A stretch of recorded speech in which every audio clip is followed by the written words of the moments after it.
मकसद आज भी वही है, स्टॉक से सिलेक्शन का ही। इससे पहले जो फ्री वेबिनार था उसको उसमें भी हमने स्टॉक सिलेक्शन का ही रखा था, और वो टॉपिक था हमारा इंट्राडे का। आज ये टॉपिक है हमारा पोजिशनल का। इसमें इसको देख के आप इंट्राडे में तो कर सकते हैं, लेकिन इंट्राडे के लिए बेस्ट नहीं होगा, ये बेस्ट होगा आपका पोजीशन के लिए। और पोजीशन में भी कई तरह के होते हैं। आपका वीकली होता है चार्ट, मंथली चार्ट होता है, क्वार्टरली चार्ट होता है, ईयरली चार्ट होता है। तो इस सब को भी अवॉइड करके केवल और केवल हम स्विंग पे फोकस करेंगे। यदि हम स्विंग को पकड़ें तो क्या स्विंग के अनुसार हमें प्रॉफिट दे पाएगा कि नहीं दे पाएगा, आज हम उसी को समझने की कोशिश करते हैं।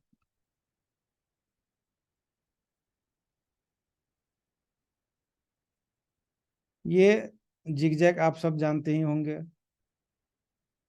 तो जिगजैग किस प्रकार से ड्रॉ किया जाता है, तो उसी जिगजैग के आधार पे एक स्विंग बना के हम उस तरफ में स्टॉक सिलेक्शन की कोशिश करेंगे, और उसमें देखने की कोशिश करेंगे क्या हमें वो प्रॉफिट दे पाएगा कि नहीं दे पाएगा।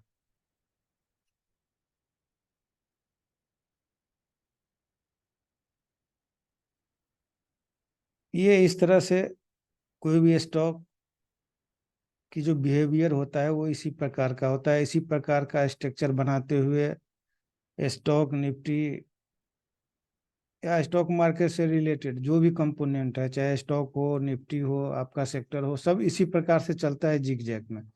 यदि उसको ऊपर जाना है तो इसी प्रकार से बनाएगा, यदि उसको नीचे भी आना है तो ये इसी प्रकार से पैटर्न बनाते हुए नीचे आने की कोशिश करता है। तो जब ये मान लीजिए हायर हाई में चल रहा है, तो ये हायर हाई बनाते हुए ये इस प्रकार से जा रहा है। तो ये जो होता है, जो लंबा पीरियड होता है वो एक मेन ट्रेंड होता है, और ये जो होता है शॉर्ट पीरियड, ये होता है रिट्रेसमेंट लेग। यानी इसको मेन लेग बोलते हैं और इसको हम रिट्रेसमेंट लेग बोलते हैं। यानी इस तरह से यदि जाता है तो ये रिट्रेसमेंट लेग हो गया, और ये जो हो गया ये मेन लेग हो गया। फिर ये रिट्रेसमेंट लेग आता है, और फिर ये मेन लेग आता है।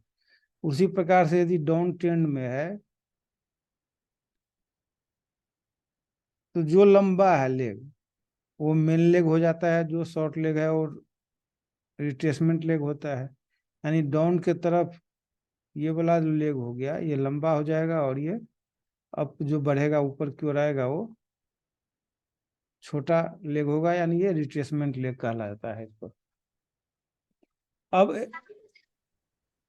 अब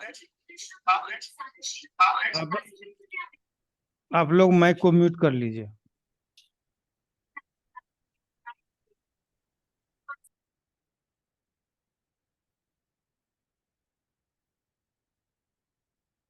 यदि इस तरह से स्टॉक चलता है तो जनरली क्या होता है, आप देखेंगे जब ये मेन लेग में इस तरह से ऊपर जाता है, फिर रिट्रेसमेंट लेता है, ये ऊपर गया, फिर रिट्रेसमेंट लिया, फिर ये ऊपर गया, और फिर रिट्रेसमेंट लेगा। तो जनरली जब ये रिट्रेसमेंट लेता है तो पहले जो रिट्रेसमेंट लिया हुआ रहता है उसी एरिया से स्टॉक घूमने की कोशिश करता है। यानी यही एरिया में आएगा, और इसी एरिया में न कहीं से वो घूमने की कोशिश करेगा, और यहीं पे सपोर्ट या रेजिस्टेंस बनाएगा, उसको तोड़ के फिर से ये ऊपर जाने की कोशिश करेगा, और इस स्विंग को तोड़ देगा। ये जो स्विंग बना है इस स्विंग को तोड़ के ऊपर जाएगा, और यहाँ पे आप वॉल्यूम देखिएगा, इसमें हायर हाई बनाने लगेगा जब इसको तोड़ने की कोशिश करेगा। तो जब इस तरह से बनाने लगता है तो फिर से ये रिट्रेसमेंट होगा, और रिट्रेसमेंट होने के बाद फिर से इसका जो ये रिट्रेसमेंट लेग है, इसी लेग में कहीं ना कहीं ये सपोर्ट रेजिस्टेंस फिर बनाएगा, और फिर बना के इस ये जो स्विंग है इस स्विंग को तोड़ के ऊपर जाएगा, और यहाँ वॉल्यूम देखिएगा फिर बढ़ाने लगेगा। फिर ये रिट्रेसमेंट लेगा, और फिर इसका जो रिट्रेसमेंट एरिया है इसी में से फिर से सपोर्ट लेके ये ऊपर जाने की कोशिश करेगा। तो यदि हम इस एरिया को डिफाइन कर लें और यहाँ पे यदि हम एंट्री लेने की कोशिश करें, तो यहाँ से आपको इस स्विंग के ऊपर, यानी यहाँ तक तो आप टारगेट ले ही सकते हैं। उसी प्रकार यदि ये स्टॉक लोअर लो में आ रहा है इस प्रकार से हो रहा है। तो इसमें भी आप देखिएगा, जो ये जो रिट्रेसमेंट एरिया है, इसी एरिया से स्टॉक इसे ऊपर की ओर रिट्रेसमेंट होते हुए जाएगा, और इसी एरिया में कहीं ना कहीं से ये सपोर्ट और रेजिस्टेंस लेके फिर से ये गिरेगा, लोअर लो बनाएगा, इस स्विंग को तोड़ के नीचे आएगा, और फिर से जब ये रिट्रेसमेंट के लिए ऊपर जाएगा तो आप इसी एरिया से ये रेजिस्टेंस बना के या सपोर्ट बना के यहाँ से गिरने की कोशिश करेगा ये। तो यदि हम यहाँ पे पकड़ लें स्टॉक को, जो ये हम अब ये सपोर्ट और रेजिस्टेंस बना रहा है, उसको तोड़ के नीचे आने की कोशिश कर रहा है, क्योंकि इसका मेन ट्रेंड तो अभी डाउन ट्रेंड में है। तो यहाँ बनाएगा रेजिस्टेंस, रेजिस्टेंस बना के जब ये गिरने की कोशिश करेगा तो आपको इस स्विंग को तोड़ेगा। तो आप 2 दिन या 4 दिन या 5 दिन के लिए ट्रेड लेके या 10 दिन के लिए ट्रेड लेके आप इस स्विंग तक का टारगेट ले सकते हैं। यानी यहाँ से आपका जो होगा, यहाँ से लेके ये आपका टारगेट हो जाएगा, जो कि आपको इजीली अचीव हो जाएगा।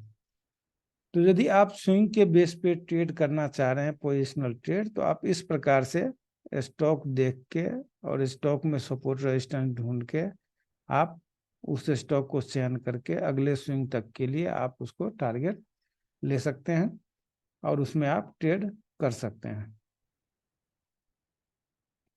तो था, चलिए हम इसी को अब चार्ट पे समझने की कोशिश करते हैं। जो चार्ट पे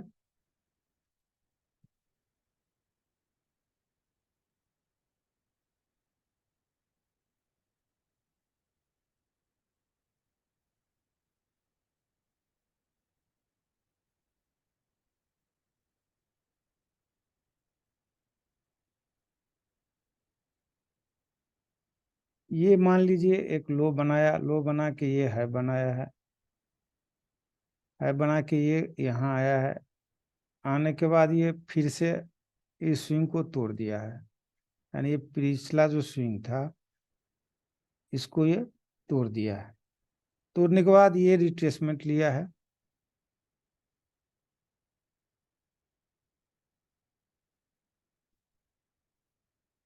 जब ये लो बनाने के बाद फिर से हायर है बना के इसको तोड़ने के लिए गया है,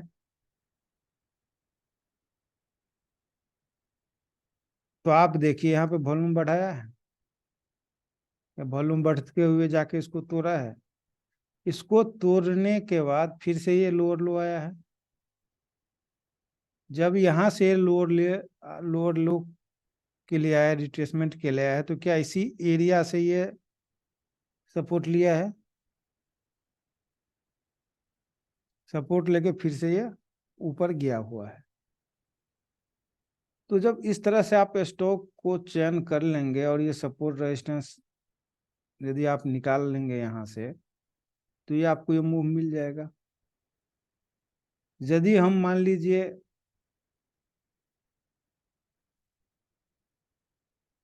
यदि मान लीजिए आपने यहीं तक का ये ट्रेड लिया है,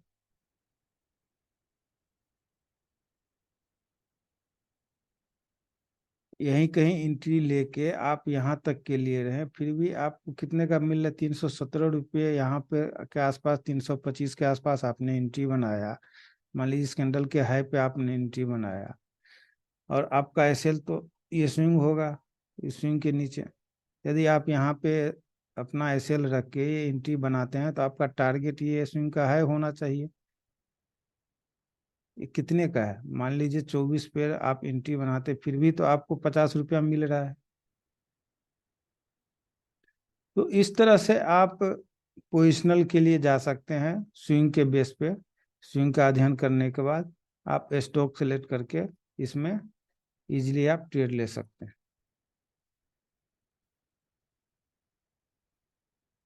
अब आप देखिए,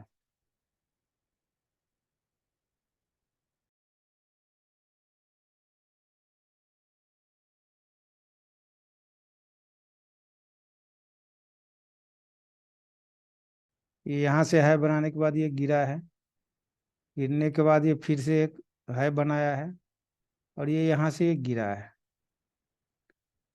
अब जब ये ऊपर की ओर जा रहा है, तो क्या इसी एरिया से घूमने की नहीं कोशिश कर रहा है, पलटने की कोशिश नहीं कर रहा है।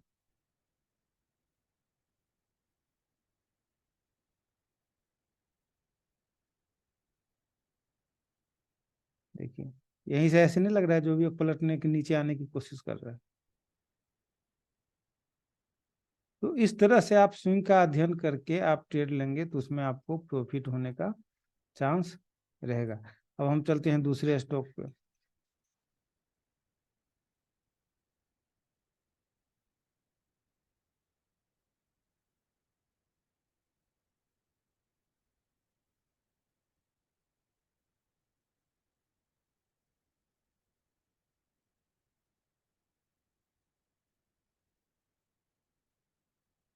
ये इस तरह से ऊपर गया है, फिर यहाँ से नीचे आया है, फिर यहाँ से ऊपर गया है, फिर यहाँ से ये गिरा है। गिरा है तो क्या इसी एरिया में ये कहीं सपोर्ट लिया है?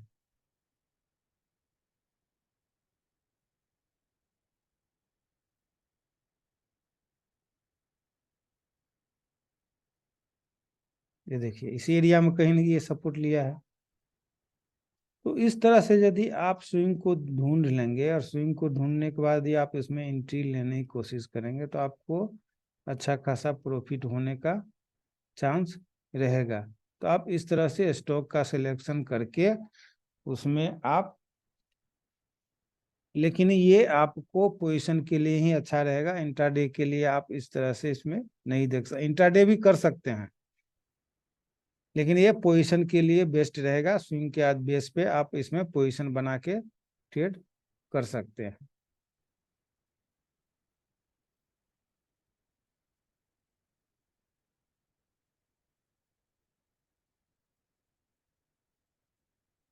अब देखिए एक और स्टॉक को देखिए।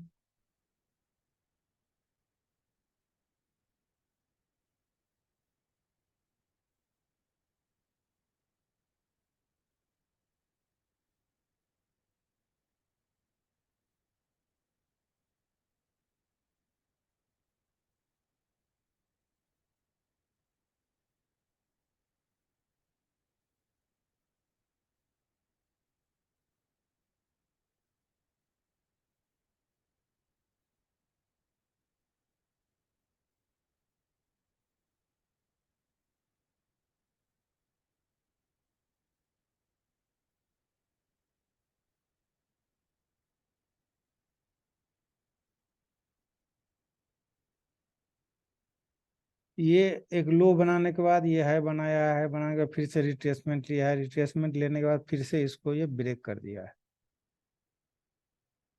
जब ये ब्रेक किया है फिर ये लोअर लो में आया है और इसी में से कहीं से ये सपोर्ट लिया है और फिर से ये इस स्विंग को तोड़ दिया है। तोड़ने के बाद ये देखना यहाँ पे जब भी ये नीचे आने की कोशिश करेगा उससे पहले ये वॉल्यूम बढ़ा देता है। ये भी एक इंडिकेशन रहता है जो अब स्विंग खत्म होने वाला है, अब लोअर लो में ये रिट्रेसमेंट लेगा। फिर से ये वॉल्यूम बढ़ाया है, फिर से रिट्रेसमेंट लिया है। रिट्रेसमेंट लेने के बाद फिर से जब ये हायर हाई बनाया है तो देख लीजिए यहाँ भी वॉल्यूम बढ़ा दिया है। उसके बाद फिर से ये रिट्रेसमेंट लिया है।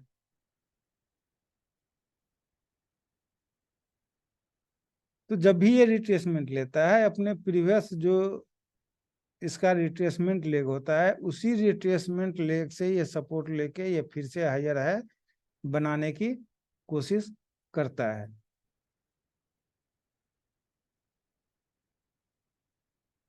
तो इस तरह से आप स्टॉक सिलेक्शन करेंगे तो उसमें आपको प्रॉफिट होने का चांस रहेगा। और ये काम आप इजीली, जैसे मान लीजिए आप 5 बजे 6 बजे या 7 बजे ड्यूटी से आते हैं, उसके बाद यदि आप अपना लैपटॉप खोल के स्टॉक की चयन करेंगे और अपना ये देखेंगे जो भाई ये कौन सा स्विंग है, इस स्विंग पे आके क्या यहाँ पे सपोर्ट बना रहा है। यदि ये सपोर्ट बना रहा है तो फिर से ये अगले स्विंग को तोड़ने की कोशिश करेगा।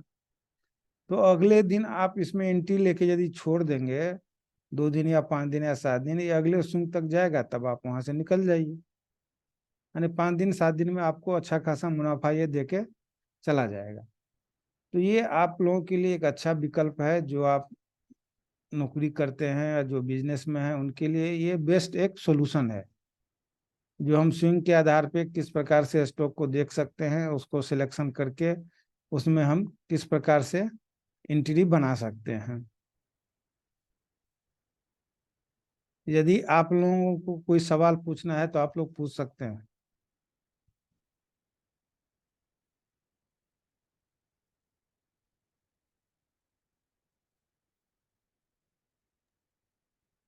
टाइम फ्रेम वीकली लेना है क्या इसके लिए? नहीं नहीं, आप डेली भी ले सकते हैं। आप डेली टाइम फ्रेम पे देखिए, डेली में भी वही चीज मिलेगा आपको।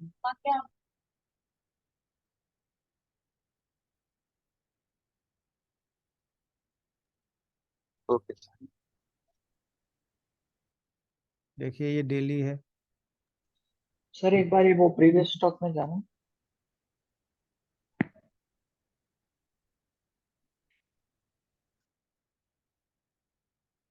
ये डेली है, देख लीजिए आप, डेली टाइम फ्रेम पे हम अभी बना रहे हैं। ये देखिए, ये एक फॉर्मूला समझिए चाहे जो समझिए, ये जब जिग जैग बनता है ना, तो ज्यादातर ये कोशिश यही करता है, जो हम ये रिट्रेसमेंट जो होगा ना, ये रिट्रेसमेंट, तो ये अपने पिछला रिट्रेसमेंट एरिया से ही ये वापस होने की कोशिश करेगा, यहीं पे आके ये सपोर्ट बनाएगा या कुछ ऐसा बनाएगा, ये हायर है बनाना शुरू कर देगा, वो आपको दिखने लगेगा। यानी ये गिरते हुए आ रहा है तो आपका लो तोड़ना बंद कर देगा, प्रीवियस डे का लो नहीं तोड़ेगा, इसी के अंदर में काम करना शुरू कर देगा, और जब काम करते करते धीरे धीरे इसमें हायर है बनाने लगेगा और वॉल्यूम भी बढ़ना, नीचे बढ़ाना शुरू कर देगा। तो वो एक इंडिकेशन होता है, जो अब हम अगले स्ट्रिंग को तोड़ने की कोशिश करेंगे। तो अब जब इस एरिया को आप स्पॉट कर लेंगे और यहाँ पे एंट्री बना लेंगे, तो आपका ये टारगेट होना चाहिए, अगला स्विंग होना चाहिए टारगेट, जो आपको इजिली टारगेट दे देगा, 5 दिन 7 दिन में 8 दिन में टारगेट दे देगा। तो इस तरह से आप पोजीशन के लिए जा सकते हैं, पोजीशन में आप स्टॉक को देख के उसमें एंट्री बना सकते हैं। क्या बोल रहे थे जो पिछले चार्ट?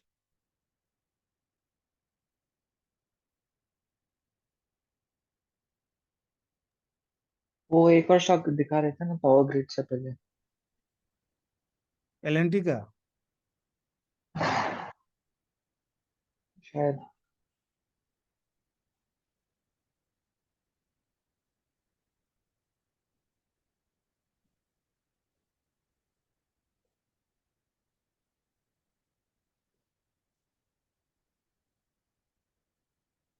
बताइए।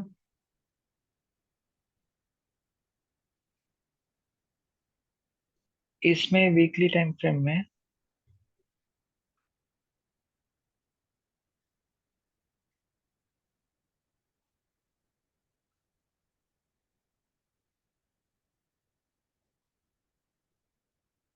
जी बोलिए। वीकली टाइम फ्रेम हाँ, वीकली टाइम फ्रेम है।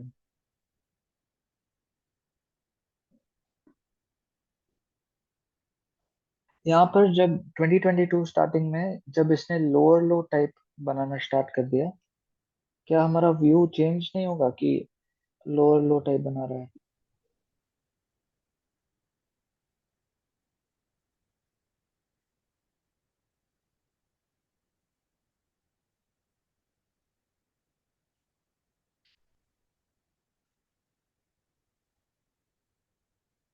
देखिए, ये यहाँ से इस तरह से गया है, ये आया है, तो जब ये फिर से ये यहाँ से बना के ये ऊपर गया है। अब आप ये कह रहे हैं जो हमारा ये लोअर लो में है, ये जिगजैग, ये जो बना रहा है ये लोअर लो में बना रहा है।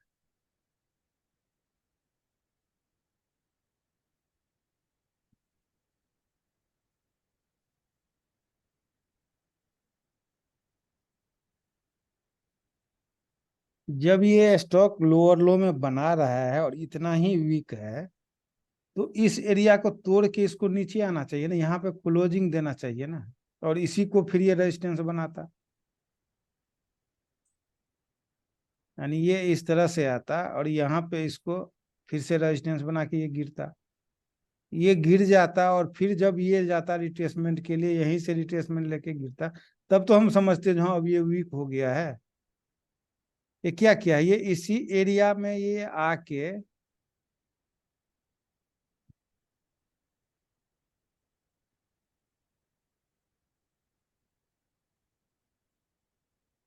आपको नहीं लग रहा है यहाँ पे सपोर्ट बनाना शुरू कर दिया है?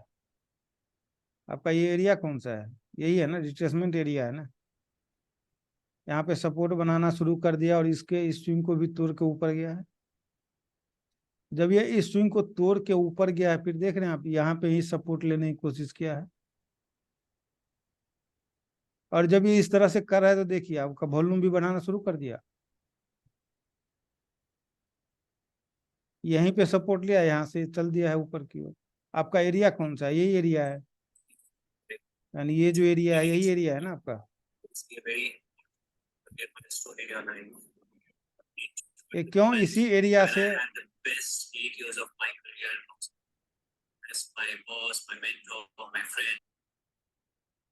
ये क्यों इसी एरिया से सपोर्ट लिया है? वही चीज मैं आपको बता रहा हूँ बार बार। जो ये स्विंग पे देखिए, जब ये इस एरिया में आया है तो आपको अलर्ट होना पड़ेगा ना, जो भाई अब ये इस एरिया में आ गया है। अब हो सकता है यहाँ से घूमने की कोशिश करे, ये घूमा है। यदि इसको लोअर लो ही बनाना रहता तो ये क्या करता? लोअर लो ही बनाना रहता तो ये जिस प्रकार से ये इस तरह से फॉर्मेशन कर रहा है, वो इसी प्रकार से फॉर्मेशन करते हुए यहाँ से फिर से गिरता, इस तरह से आता। लेकिन ऐसा तो ये किया नहीं है। इसने क्या किया है, ये नीचे आया है, यहाँ इसको तोड़ के नीचे आया, उसके बाद यहीं पे सपोर्ट बनाया, सपोर्ट बना के सीधे ये इसको तोड़ दिया, इसमें को तोड़ने की कोशिश किया, तोड़ के ऊपर क्लोज दे दिया। अगले दिन यहीं पे देख रहे हैं सपोर्ट लिया है और फिर से ये हायर है बना दिया है, ऊपर चला गया है।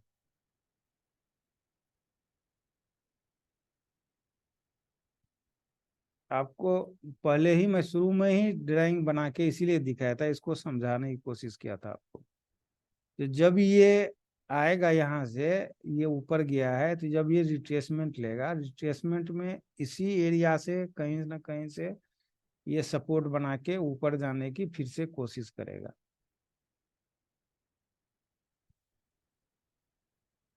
और वही चीज ये यहाँ पे किया है, ये जो सपोर्ट बनाया है वो इसी एरिया से बनाने की कोशिश किया है।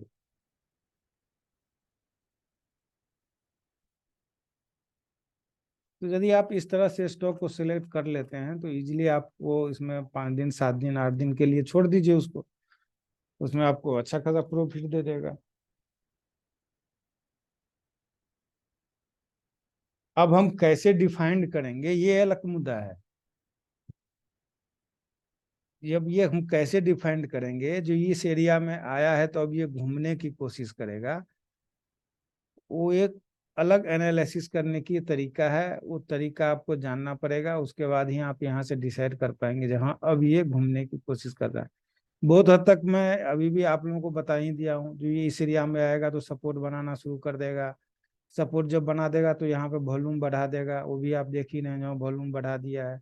जब वॉल्यूम बढ़ा देगा तो स्विंग को तोड़ने की कोशिश करेगा, तोड़ के गया है ऊपर।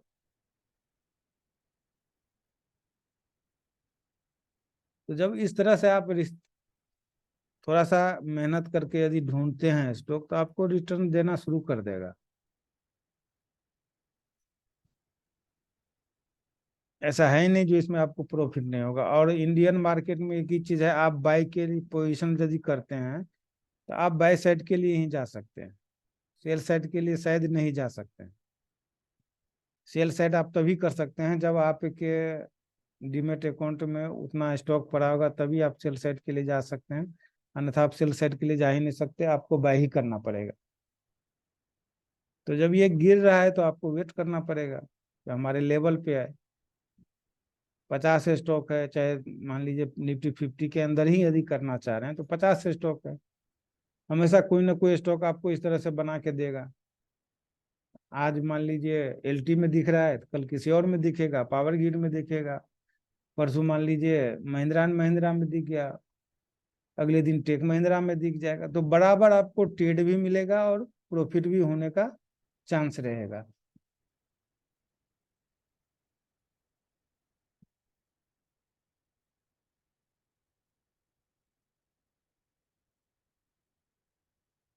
ईसीएस देखिए,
देखिए ये क्या कर रहा है, ये यहाँ से मान लीजिए ये ऊपर गया है, ये स्विंग बना दिया, स्विंग बना के फिर से रिट्रेसमेंट लिया है। रिट्रेसमेंट लेने के बाद जब ये ऊपर गया है तो इस स्विंग को तोड़ा है, तोड़ने के बाद फिर से जब रिट्रेसमेंट लिया है, क्या आपको ये इसी एरिया से नहीं दिख रहा है, जो ये घूमने की कोशिश किया है, इसी एरिया में आके ये सपोर्ट लिया और यहीं से ये घूमने की कोशिश किया है, इस स्विंग को तोड़ दिया, तोड़ के फिर से ऊपर गया। जब ऊपर से फिर से नीचे आया तो देखिए ना, आपको इसी एरिया में आके ये क्या किया रहा है, इसका जो ये स्विंग है, इसी स्विंग में आके कहीं ना कहीं से ये सपोर्ट लिया है, ये सपोर्ट लेके ऊपर जाने की कोशिश किया है।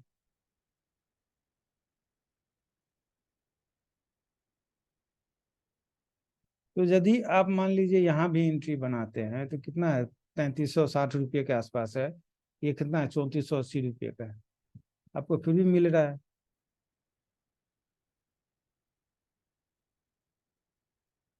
कोई सा भी स्टॉक हो, हर एक स्टॉक में ये चीज बनेगा, क्योंकि स्टॉक जब भी चलता है उसका पैटर्न वही है, वो जिगजैग के भी आधार पे इसी प्रकार से चलता है।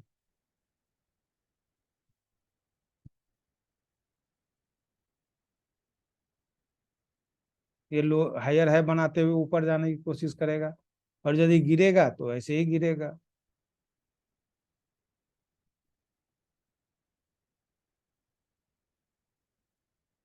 ये रिट्रेसमेंट एरिया है, इसी एरिया से ये सपोर्ट रेजिस्टेंस लेगा और यहाँ से गिरने की कोशिश करेगा, इस स्विंग को तोड़ तोड़ देगा। जब ये फिर से रिट्रेसमेंट हुआ, इसी एरिया से आएगा, ये रेजिस्टेंस लेगा और फिर से गिर के इस स्विंग को तोड़ेगा, तो आपको इसमें अच्छा खासा रिटर्न मिल जाएगा। ऐसा नहीं है जो हमको ट्रेड नहीं मिलेगा, हम बैठे हुए हैं जी, ऐसा कुछ नहीं होगा, आपको बराबर ट्रेड मिलता ही रहेगा। आप निफ्टी 50 के ही स्टॉक में यदि करेंगे तो उसमें आपको अच्छा खासा ट्रेड मिलता रहेगा। लेकिन ये एरिया आपको स्पॉट करना आना चाहिए, जो हाँ अब ये क्या करेगा, ये घूम इस तरह से घूमने की कोशिश करेगा। जब ये एरिया आप स्पॉट कर लेंगे, आपके लिए बहुत आसान हो जाएगा पोजिशनल ट्रेड करना।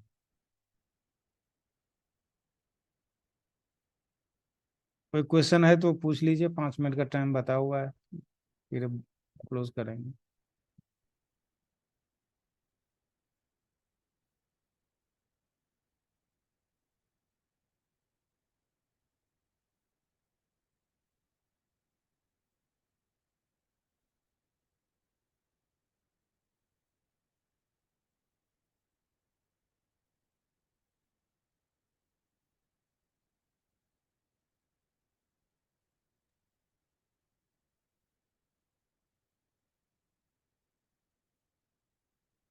कोई क्वेश्चन है सर?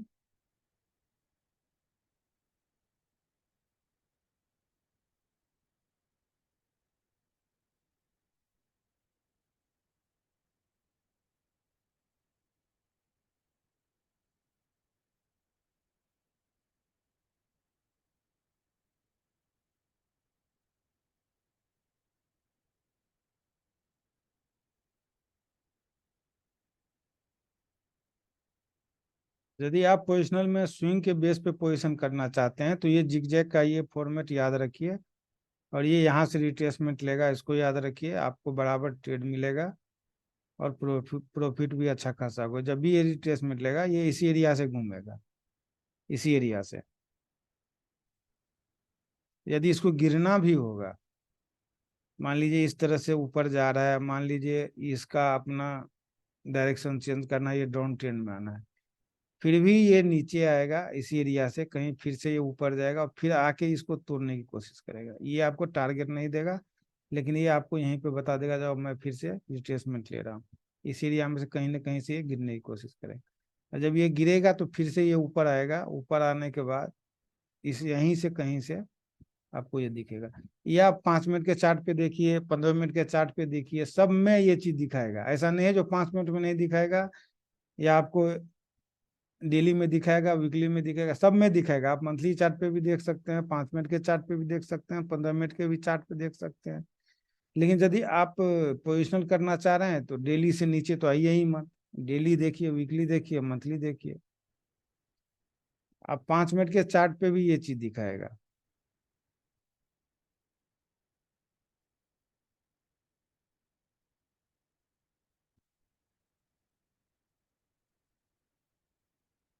देखिए ये 5 मिनट का चार्ट है, ये क्या कर रहा है, ये आ रहा है इसी एरिया में से, देखिए यहाँ पे सपोर्ट रेजिस्टेंस बनाना शुरू कर दिया, ये फिर से यह है तोड़, इस स्विंग को तोड़ के ऊपर जा रहा है, फिर ये गिरा है, गिर के क्या किया, इसी एरिया से ये सपोर्ट रेजिस्टेंस बनाना शुरू किया है, और फिर से ये हाई तोड़ दिया, इस स्विंग को तो हाई तोड़ दिया है। तो ये डेली पे भी बनाता है, 5 मिनट के चार्ट पे भी सेम बनाएगा आपको, 15 मिनट के चार्ट पे भी सेम बनाएगा, निफ्टी भी बनाएगा, बैंक निफ्टी भी बनाएगा, सब बनाएगा।